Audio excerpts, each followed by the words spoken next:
एक लिमिट होती है, एक सीमा होती है, कोई आदमी कितने सामान इस्तेमाल करे, कितने सामान खरीदे। एक आदमी एक दिन में 2 जोड़ी कपड़े पहन सकता है, 100 जोड़ी तो नहीं पहन सकता। एक आदमी एक दिन में 2-3 बार पेस्ट कर सकता है, 50 बार तो नहीं कर सकता। एक आदमी एक दिन में 2-3 जोड़े जूते के पहन के बदल सकता है, 100-200 जोड़े तो नहीं कर सकता। एक आदमी एक दिन में एक ही बिस्तर पे तो सो सकता है, 2-5 बिस्तर पे तो नहीं सो सकता। ऐसा तो नहीं होता कि हाथ एक बिस्तर पे, दूसरा हाथ दूसरे बिस्तर पे। और एक आदमी एक बार में एक ही कार इस्तेमाल कर सकता है, 10-20 कारें भी इस्तेमाल नहीं कर सकता। एक बार में एक ही टेलीविजन देख सकता है, 15-20 टेलीविजन भी नहीं देख सकता। तो उनके यहां क्या हुआ है, उपभोग की अंतिम सीमा आ गई है। इससे ज्यादा भोग करना उनके लिए संभव नहीं है, इससे ज्यादा चीजों का इस्तेमाल करना उनके लिए संभव नहीं है।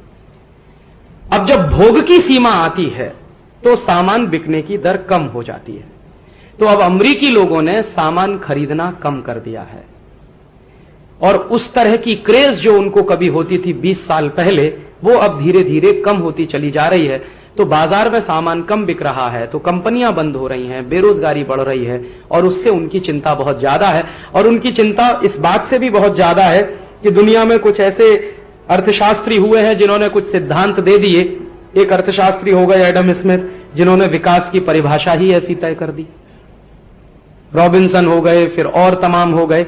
इन सब अर्थशास्त्रियों ने कुल मिलाकर जो विकास की परिभाषा तय की वो ये थी कि जितना ज्यादा से ज्यादा आप उपभोग करो, जितना ज्यादा से ज्यादा आप कंज्यूम करो, आपके कंजम्पशन का पैटर्न जितना बढ़ता चला जाएगा, आपके भोग करने की दर जितनी बढ़ती चली जाएगी, उतने ही आप विकसित होते चले जाएंगे।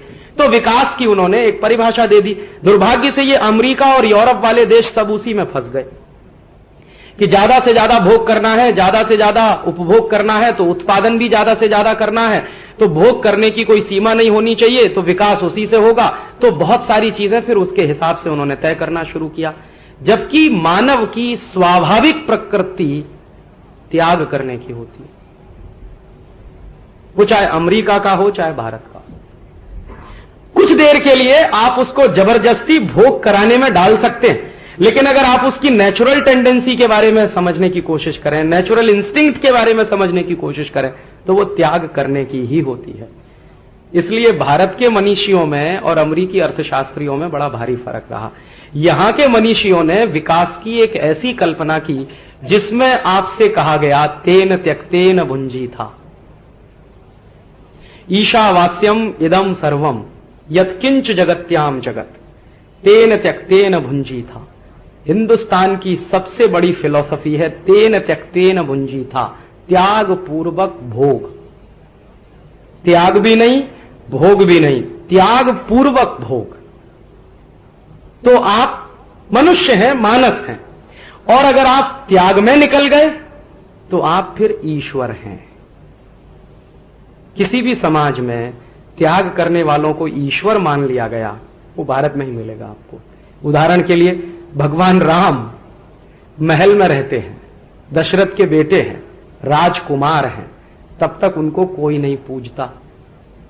जब महल छोड़ दिया, राजकुमारी छोड़ दी, सब कुछ ऐशो आराम छोड़ दिया और 14 साल तपस्या करने के लिए चले गए, तो मर्यादा पुरुषोत्तम हो गए।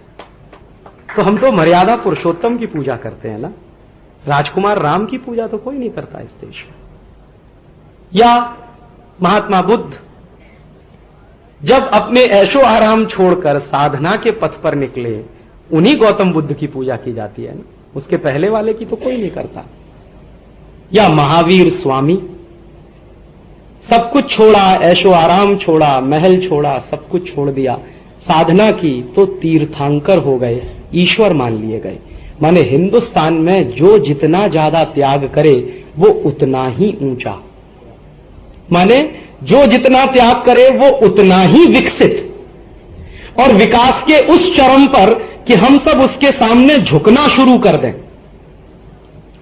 हमारे देश में आप और हम सब साधु संतों के सामने झुकते हैं तो उनके त्याग के कारण, भोग में नहीं झुकता है कोई भी आदमी, तो भोग में झुकने का संभव भी नहीं है। तो यहां तो त्याग आधारित विकास रहा और वहां तो भोग आधारित विकास रहा। त्याग आधारित विकास लंबे समय तक चलता है। 2000 साल चलेगा, 5000 साल चलेगा, 10,000 साल चलेगा, 25,000 साल भी चल सकता है, 1 लाख वर्ष तक भी चल सकता है, क्योंकि सस्टेनेबल होता है।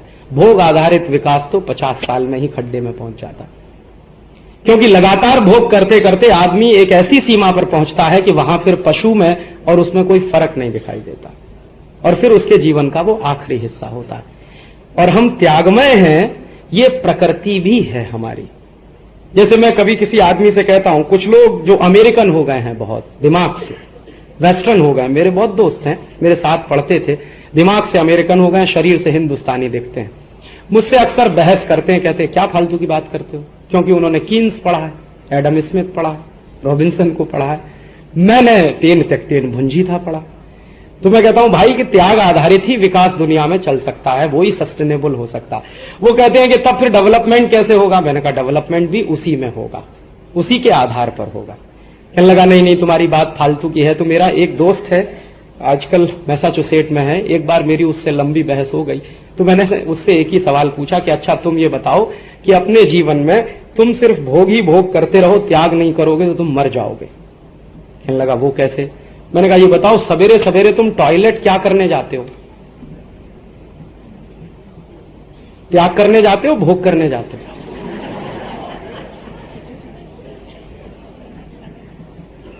एग्जाम्पल मैंने बहुत क्रूड चुना है ताकि आपको समझ में जल्दी आए। और मान लीजिए हम रात को सोए और सवेरे उठ के हमने तय किया कि हम कुछ भी त्याग नहीं करेंगे, तो आप बताइए आप 2 दिन जिंदा रहेंगे कि 3 दिन? माने त्याग से ही चलता है आदमी, और ये एक स्वाभाविक प्रक्रिया है, इसमें सोचना नहीं पड़ता है।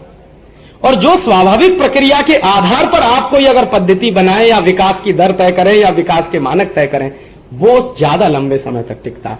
तो ये भारतीय समाज में टिकने की व्यवस्था बहुत सनातन है, क्योंकि हमारी संस्कृति ऐसी है। अमेरिकी समाज अब स्टैग्नेट कर रहा है, मार्केट भी स्टैग्नेट कर रहा है उनका, अब भोग की गुंजाइश नहीं रही है उनको, तो माल बिकता नहीं है। उसी माल को उन्हें बिकवाना है या तो चीन में, या तो भारत में, या तो इंडोनेशिया में, या तो मलेशिया में, या तो साउथ कोरिया में, या तो कहीं और देशों में। तो उन्होंने एक नए तरह का कॉलोनाइजेशन शुरू किया है, और उस कॉलोनाइजेशन का प्रतीक है अमेरिका की ये जो चीजें चल रही हैं, उनके ये जो रिएक्शंस हैं, ये उस कॉलोनाइजेशन के प्रतीक है।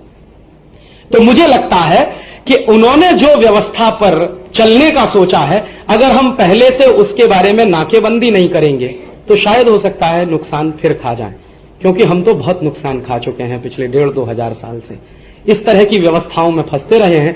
भारत के बारे में मुझे एक ही बात कहनी है जो मुझे थोड़ी खराब लगती है, कि हम बहुत समृद्ध समाज थे, बहुत शक्तिशाली समाज थे, हमारे पास उत्पादन बहुत था, समृद्धि बहुत थी, पैसा बहुत था, कुछ भी हमारे पास कमी नहीं थी। पैसे के बारे में, हमारे बारे में सारी दुनिया जानती थी कि हम सोने की चिड़िया थे।